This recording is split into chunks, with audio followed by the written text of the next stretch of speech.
नमस्कार, स्वागत है आपका। आपके साथ मैं हूं सपना दुबे। पाक अधिकृत कश्मीर, जहां के हालात भारत को अक्सर ही चिंता में डालते रहे हैं। ये वही पाक अधिकृत कश्मीर है जो कभी भारत का था, लेकिन पाकिस्तान ने अपने छल से इस पर कब्जा जमा लिया।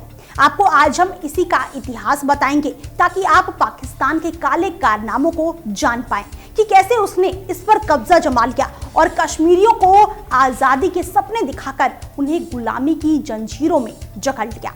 आज हम आपको पाक अधिकृत कश्मीर के बारे में विस्तार से जानकारी देंगे, जिससे कि आप वहां से जुड़े आर्थिक, सामाजिक और कूटनीतिक पहलुओं को समझ पाएं। खबर में आगे बढ़े उससे पहले आपको याद दिला दें कि खबरों से अपडेट रहने के लिए आप चैनल को सब्सक्राइब करना ना भूलें, साथ ही बेल आइकन को जरूर दबाएं, जिससे हर अपडेट आप तक पहुंच पाए। आगे आपको बता दें कि पाकिस्तान के कब्जे वाले कश्मीर का कुल क्षेत्रफल करीब 13,000 वर्ग किलोमीटर है और कुल क्षेत्रफल भारत के कश्मीर के 3 गुना है, जहां करीब 30 लाख लोग रह रहे हैं।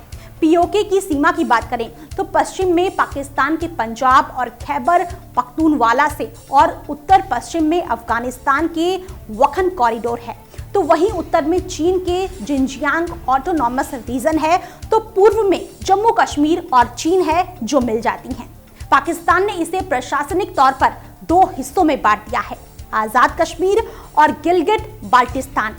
ये तो था पाकिस्तान के कब्जे वाले कश्मीर का ज्योग्राफी, लेकिन हम आपको बताते हैं कि आखिर कैसे कश्मीर पर पाकिस्तान ने अवैध रूप से कब्जा कर लिया। कुछ लोग तो मानते हैं कि ऐसा होना नेहरू और हरि सिंह की गलती थी। दरअसल साल 1947 में पुंछ में महाराजा हरि सिंह के खिलाफ विद्रोह कर दिया, जिसका कारण था हरि सिंह का क्षेत्र के किसान पर लगाया गया दंडात्मक कर। फिर क्या था, पाकिस्तान ने इसी विद्रोह का फायदा उठाया। महाराज के सैनिकों ने इस हमले को रोकने की कोशिश की, लेकिन कोशिश नाकाम रही। पाकिस्तान समर्थक विद्रोह आधुनिक हथियारों से लैस थे, जिन्होंने 24 अक्टूबर 1947 को करीब करीब पूरा पुंछ जिला अपने कब्जे में ले लिया। इसके अलावा मुजफ्फराबाद और बारामूला के शहरों पर कब्जा कर लिया गया और फिर देखते ही देखते राजधानी श्रीनगर से उत्तर पश्चिम में 20 मील दूर तक जा पहुंचे। हद तो तब हुई जब इस आक्रमणकारियों ने जिले में लूटपाट शुरू कर दी। इतना ही नहीं, महिलाओं और बच्चियों के साथ दुष्कर्म तक किए। हालात इतने बदतर हो गए कि महाराजा हरि सिंह ने 24 अक्टूबर 1947 को भारत सरकार से मदद मांगी। भारत सरकार से मदद के बदले जम्मू कश्मीर के तत्कालीन महाराजा हरि सिंह ने भारत के साथ एक समझौता किया। इस मदद के बदले में जम्मू कश्मीर को भारत में मिलाने की बात तय की गई। भारत ने इस समझौते पर हस्ताक्षर कर दिया। जम्मू कश्मीर की रक्षा के बदले शेख अब्दुल्ला की सहमति से जवाहरलाल नेहरू के साथ मिलकर महाराजा हरि सिंह ने instruments of accession of Jammu Kashmir to India पर हस्ताक्षर किया। हरि सिंह ने भारत के साथ जम्मू कश्मीर के अस्थायी विलय का ऐलान कर दिया। ये ऐतिहासिक ऐलान 26 अक्टूबर 1947 को किया गया।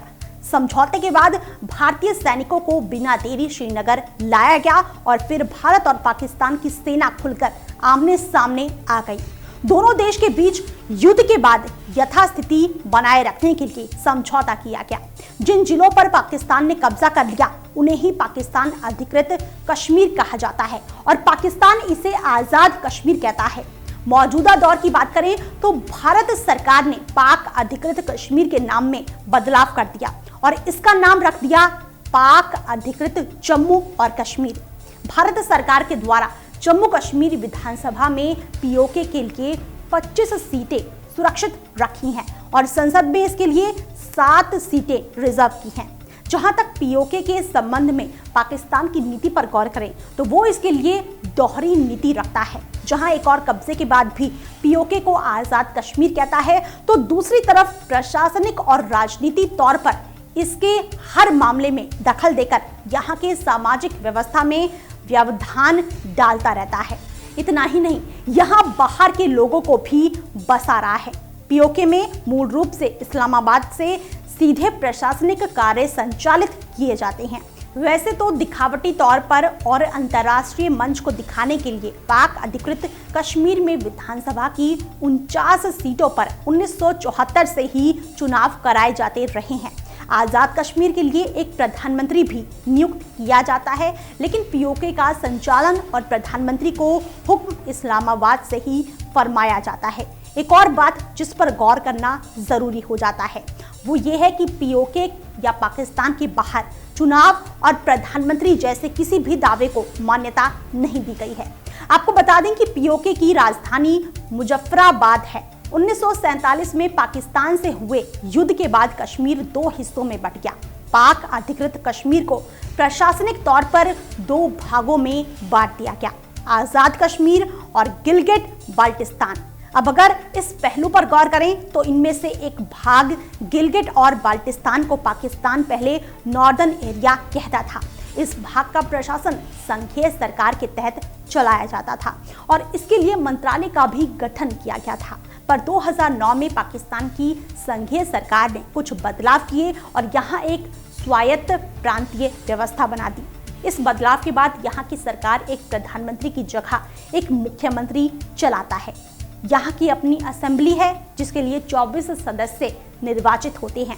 वैसे तो कहने के लिए ये एक असेंबली है, लेकिन बस नाम की, क्योंकि इस असेंबली के पास बस नाम के ही अधिकार हैं, या यूं कहें कि अधिकार ही नहीं है। यहाँ पर शियाओं के लिए कोई अधिकार नहीं, और तो और ये शिया वक्त वक्त पर भारतीय कश्मीर में आकर यहीं रह गए हैं। अब भी वो इस तरफ आ ही रहे हैं। ये तो थी अधिकारों की बात, लेकिन अगर वहां के माहौल और व्यवस्थाओं पर गौर करें तो जो दिखता है वो हैरान परेशान कर देने वाला है।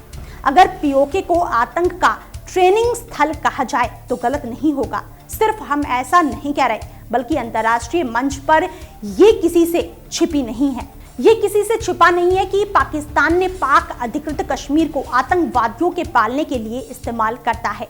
चाहे वो भारतीय का कश्मीर हो या फिर चीन के जिनजियांग, यहाँ जो भी आतंकवाद फैलाया गया है वो इस ट्रेनिंग सेंटर पीओके का नतीजा है। इस वक्त की स्थिति ऐसी है कि जैसे जैसे चीन की गतिविधियां बढ़ रही हैं, वैसे वैसे वो अपना फोकस भारत स्थित कश्मीर पर करता जा रहा है। पाकिस्तान आतंकवादियों को यहाँ 1988 से ही पाल रहा है। इतना ही नहीं, कश्मीर में अशांति और दहशत का माहौल पैदा करता रहा है। पाकिस्तान कितना धूर्त है इसका सबूत उसने खुद तब दिया जब पीओके पर कब्जा से पहले लोगों को आज़ादी के सपने दिखाए, और फिर जब इन कश्मीरियों को अपने अधीन कर दिया तब उनके अधिकारों और इच्छाओं की चिंता तक नहीं की, और फिर पूरे कश्मीर को ही पाकिस्तान का हिस्सा बनाने की चाहत पाल बैठा। उसकी इस नीति की वजह से सीमा के इस पार और सीमा के उस पार हालात कुछ ऐसे हैं कि ये वैश्विक चिंता का विषय बन गया है। पाकिस्तान भारत के कश्मीर के लिए आतंकवाद को पाल ही रहा है। इसके अलावा पाक अधिकृत कश्मीर के लोगों को भी संघर्ष और जर्जर व्यवस्थाओं में झोंक रहा है। जातीय संघर्ष, आतंकवाद और पाकिस्तान की कब्जा करने वाली नीतियों ने वहां की आर्थिक स्थिति को डामाडोल तो किया ही है, इसके अलावा वहां की सामाजिक दिक्कतें भी चरम पर हैं। बद से बदतर स्थिति में वहां के लोग जिंदगी गुजारने को मजबूर हैं। वहां पाकिस्तान ना तो कोई विकास कार्य करता है और ना ही कोई व्यवस्था बनाई है। शायद वो भी इस फिराक में है कि पीओके का विकास तभी करे जब ये पूरी तरह से पुख्ता हो जाए कि कश्मीर पाकिस्तान का हिस्सा होगा या नहीं, जो कि वास्तविक तौर पर है नहीं। फिलहाल इतना ही। बाकी ऐसी और वीडियोस के लिए आप चैनल को सब्सक्राइब करना ना भूलें। आप देख रहे हैं नेट्रिक न्यूज, साहस सच कहने का।